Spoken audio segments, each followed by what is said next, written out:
Why is participating in the electoral process haram and shirk? Some may try to strip the reality of voting by claiming it's merely selecting an individual from a list of people, and there is no sin on the person as he is not responsible for his role as a lawmaker. Shaykh Abu Muhammad states, as for the one who votes, then, as you are aware, the reality of what he will stand for when he practices his pagan religion is that he is choosing a legislator, lord, from these various lords. They are entrusted to legislate and represent him in this pagan service. Shaykh Abu Basir al-Tartusi includes in his fatwa 1005, the meaning of legislative elections as they are known in the current present system that do not rule by Allah's law is selecting, legislating gods and laws that legislate for the people and country. Their rububiyyah, lordship, and uluhiyyah, godliness, are made known to the voters, and that they have the right to legislate, and that is not permissible, as it is the greater shirk. Abu Qatada explains, after understanding this, he refers to the reality of democracy that he formally explains, then this, as we see, this contends with the rights of Allah from His uluhiyyah. So if we describe someone as having the right to issue orders independently, and that he is the Sayyid, i.e. the master, meaning obeyed, then we have understood the parliament as Sayyid, the master, meaning God. And elections based upon its meaning is the voting of a Sayyid, meaning Ilah, God. It's the picture how the children of democracy, those who ascribe to it, understand it, how its companions understand it. Therefore, what is elections? Elections mean that I am pleased with this individual, he refers to an MP, to represent me and express my desire to brand something lawful or illegal. And as that is manifest, that opposes the Shahada, La ilaha illallah. The scholars unanimously agree that supporting a disbeliever in his religion and allying with him for the sake of their creed is kufr, disbelief. It is no hidden secret that these legislators have adopted the creed of democracy and have deemed it superior to any other way of life, including Islam. The statement of Shaykh Muqbil also stresses why democracy is shirk.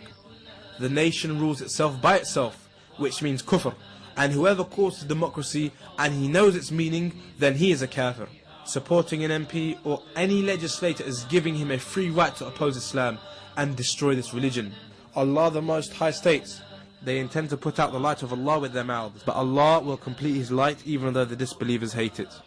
يريدون ليطفئوا نور الله بأفواههم والله متم نوره ولو كره الكافرون.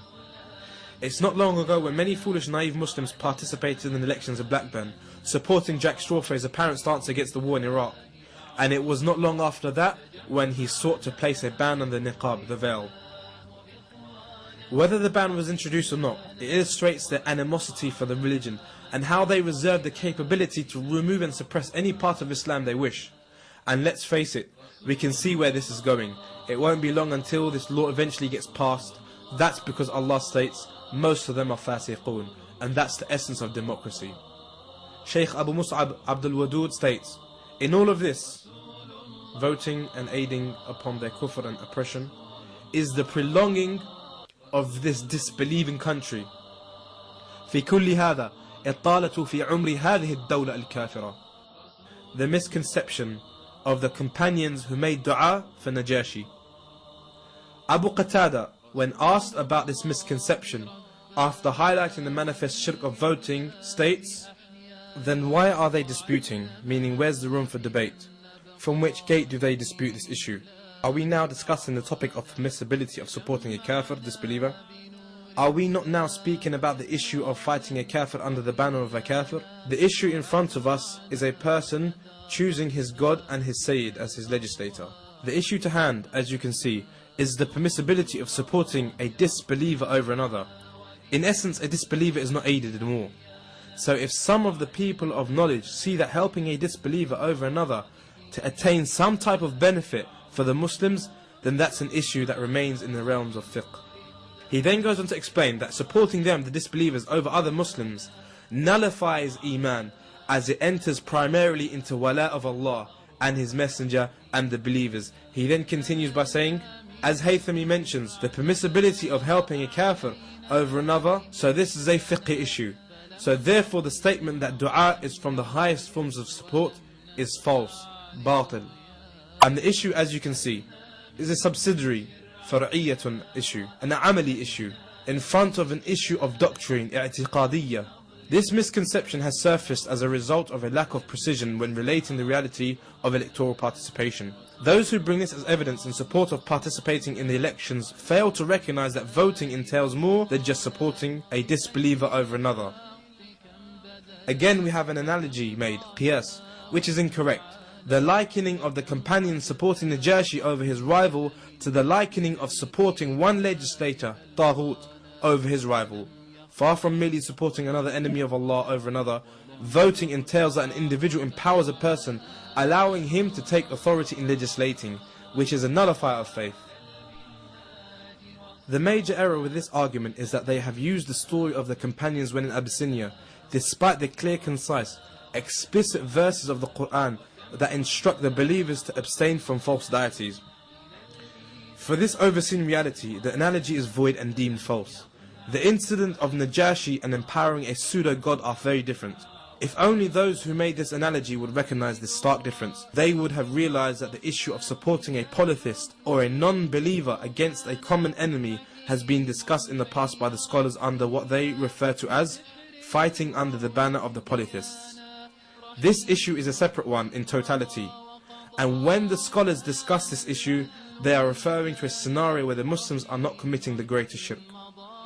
If fighting under the banner of polytheists does not entail shirk, then as we will see, the scholars differed in its regard due to it being a derivative far'i issue as opposed to a core one, asli. As mentioned in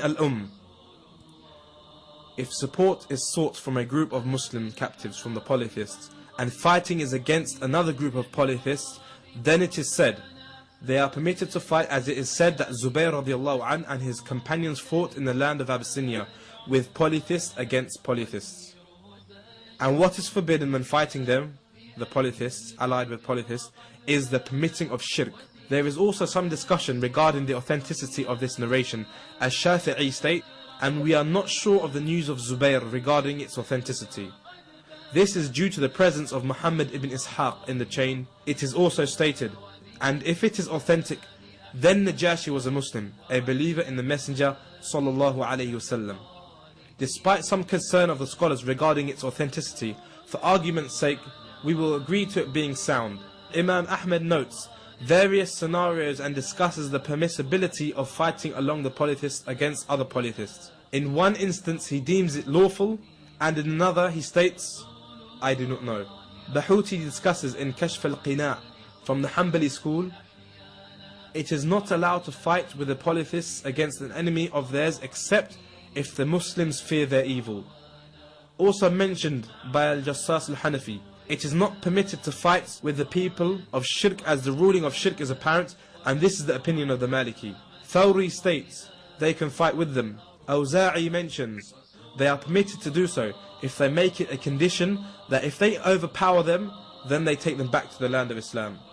Ibn Hubayra in Al-Fisah explains they differ regarding is the help sought from the polytheists or if they are assisted upon their enemy. Maliki and Ahmed state that they are not helped under any circumstance. What is discussed here is not aimed at helping formulate an opinion regarding this topic. Rather, it is to highlight that fighting under the banner of the polytheists is not an action that removes one from the realms of Islam, so long as the common enemy are not Muslims.